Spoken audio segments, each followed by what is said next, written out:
Om Namah Shivaya all. I am Sriram Ganesan, register number my.bu.u3bba19028. And now I'll be presenting about my book which I've written for my Amrita Value Program assignment assigned to me by Mr. Shrikanta Parida, Assistant Professor from Amrita School of Arts and Sciences, Mysuru campus. So let's get on with the video. So basically, in this path of life, if you want to achieve the goal of life, which is self-realization, there are several paths, and these have been mentioned in the Bhagavad Gita. They include Karma Yoga, Jnana Yoga, and so many other yogas, which have been mentioned throughout the 18 chapters of this great, great book. Well, out of those, which is the most easiest, you can say, in this Kali Yuga, full of chaos and confusion? Because in this yuga, with all the dharma and the bad influences which is on us, which yoga would you think will help us to achieve that goal in the midst of that chaos? And that is Bhakti Yoga, the path of devotion. How is that so? Because for Bhakti, you do not need any mental or physical ability. Like for Jnana Yoga, you need to read the scriptures. You should be well versed in the Shastras, and that will lead you to the realization of the God. And that is not so easy. So that requires the mental ability. And Karma Yoga, you require a lot of control. You need to control the senses and do action in the way of offerings to the Lord. And even that requires a lot of work. But for Bhakti, there's no need for any mental or physical ability. It only requires a heart full of devotion towards the Lord. As easy as it may sound, of course, there is also a catch here. You need to fully surrender yourself to the Lord, and you have to concentrate upon Him. I know you guys must have tried meditation once or twice. And in meditation, you just close your eyes and then concentrate on the center. I don't think most of you could for even a second, because in the midst there would have been so many disturbances in the form of thoughts or ideas, or maybe you were thinking about the chats you had with your friends or what you had for breakfast last week. So all of that would be coming into your mind. So how do you concentrate in the midst of all of that? Well, you can see Krishna has the answer for everything. Because in the 12th chapter, in the 9th shloka, Krishna has mentioned, Ata chittam samadhatum nashaknoshi maisthiram abhyasa yogena tato mamit chaptam dhananjaya. And it says here, if you cannot steadily fix the mind on me, Arjuna, then seek to attain me through the yoga of practice. Everybody says every day, practice makes perfect, practice makes perfect. Just as so, even in devotion, practice makes perfect. And that practice can be done in so many ways. Like I have an aunt who writes Ramajayam every day. She writes Sri Ramajayam, Sri Ramajayam, Sri Ramajayam. And she also reads the scriptures. All of this is a form of practice in order to remember the Lord constantly.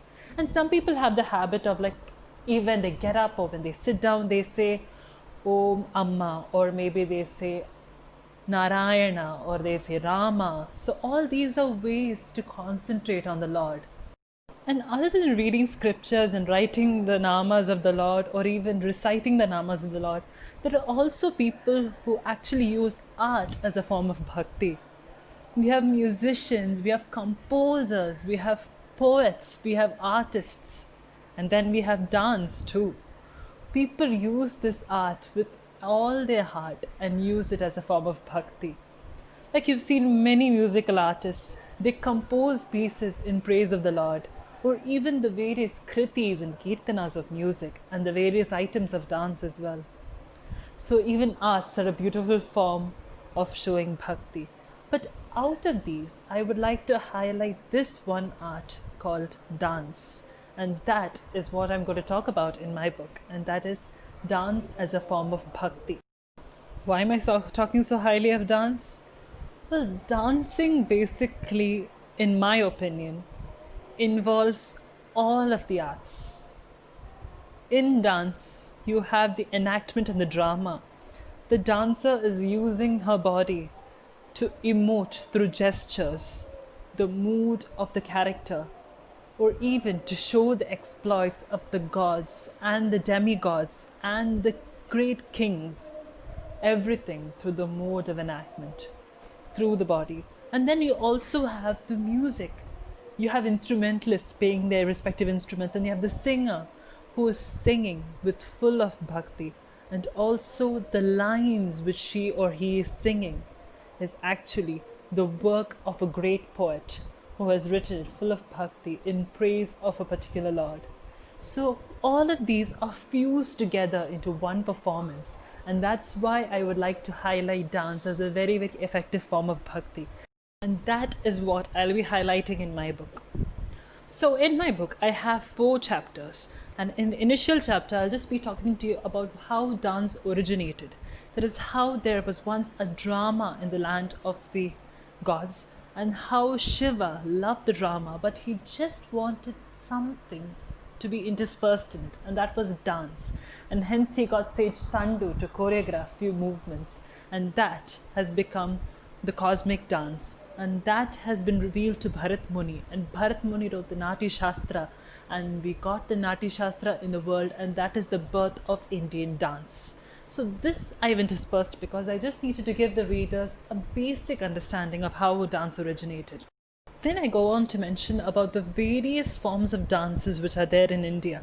However, in this book, I've confined to classical dance because in my opinion, even folk dances are very, very beautiful forms of bhakti, but in my opinion, the essence of drama and enactment and showing people the exploits of the gods has always been very, very eminent in classical dance. So therefore, in this book, I'll be mentioning more about classical dances. So we have 8 classical dance forms in India, such as Bharatanatyam, Kuchipudi, Mohiniyattam, Kathakali, Odissi, Kathak, Satriya, and also Manipuri.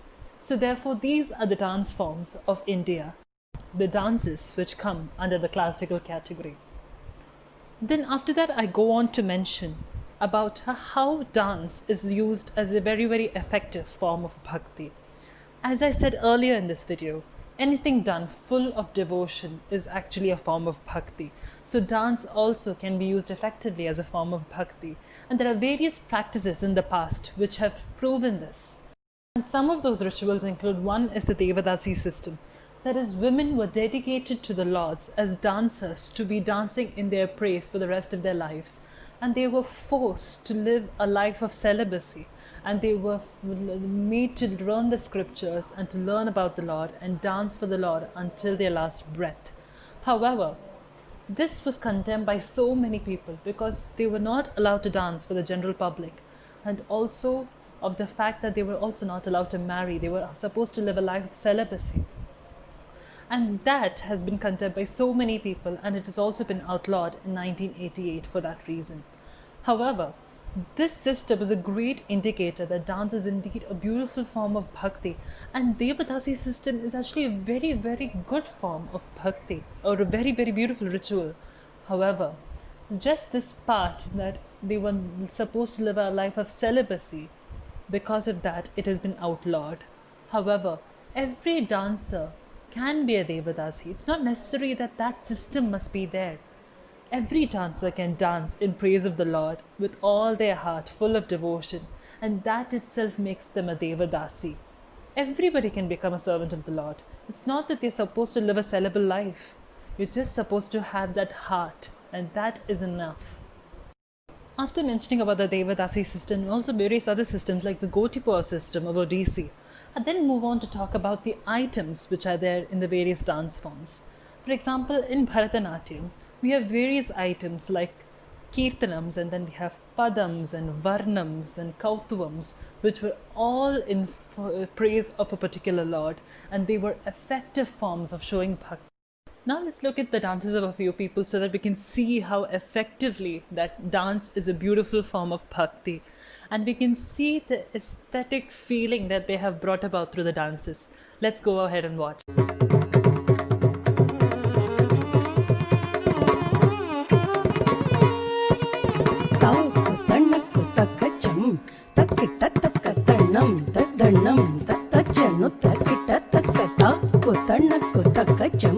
Takki tattaka danam tattanam tattachanu takki tattaka तणकुतकजं तकिटतकतनं तधनं ततजनु तकिटतकतात् तणकुतकजं तकिटतकतनं तधनं ततजनु तकिटतक பக்தி முனிவர்களை கோட்டு மாமுனி பண்ணிய யாக பலந்தேர சத்திய தசரதற்கு 64,000 சம்பத்சர பலன் நிறைவேற சித்திரை மாசம் நவமி கடகம்.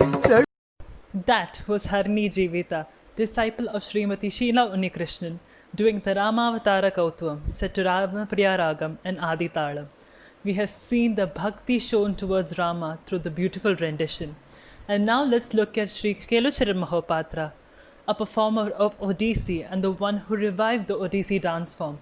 And his facial expressions are so full of bhakti that it was his photo I have used in the cover page for the book. Let's go and watch.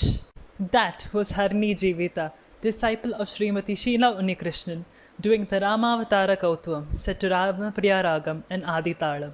We have seen the bhakti shown towards Rama through the beautiful rendition. And now let's look at Srikeluchira Mahapatra, a performer of Odissi and the one who revived the Odissi dance form. And his facial expressions are so full of bhakti that it was his photo I have used in the cover page for the book. Let's go and watch.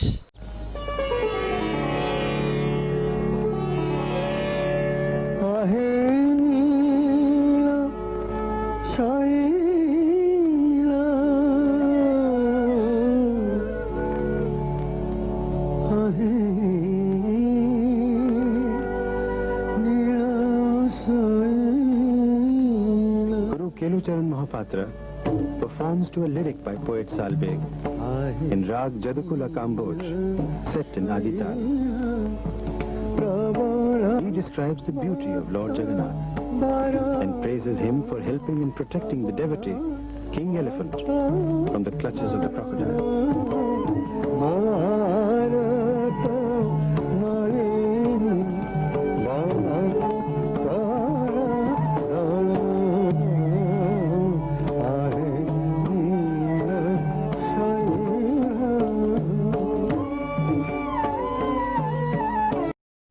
So you see, dance is indeed a very, very beautiful form of showing bhakti.